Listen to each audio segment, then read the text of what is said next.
Good morning. Welcome again to Morning Devotions. Thank you again so much for our time together. It's a beautiful Monday. God's going to bless all the work of your hands this week. Today in our devotions, I want us to go back to the book of 1 Kings chapter 12. We pick up the story of Jeroboam splitting the 10 tribes away from Rehoboam, who kept the 2 tribes.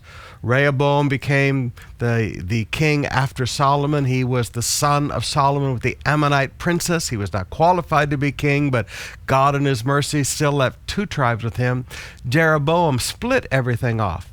But now Jeroboam, rather than follow what God wanted, Jeroboam was more concerned about controlling people and amassing power and authority. Now notice in verse 25 of chapter 12. Then Jeroboam fortified Shechem in the hill country of Ephraim and lived there.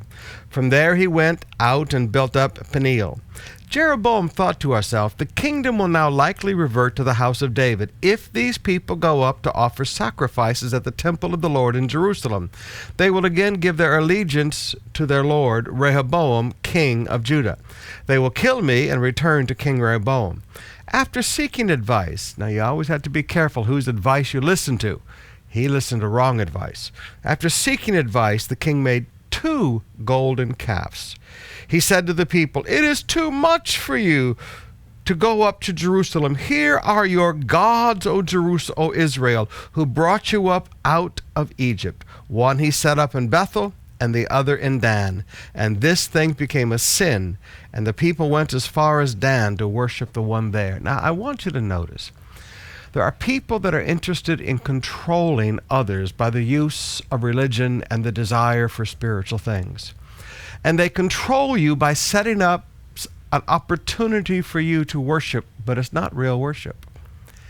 First of all, notice the return of the golden calf. Remember Aaron in the wilderness? He made 1. When heresies return, they always return twofold. Instead of 1 golden calf, we have 2 golden calves. And notice how manipulative he was. He said, it's too much for you. We want to make this convenient for you. Now, brothers and sisters, wherever God has told you to go and worship, that's where you should go and worship. God had told the people of Israel they were to go up and worship at the temple in Jerusalem. Wherever God has joined you to a local church, that is where you should go. And forgive me, you should not allow convenience to be the deciding factor.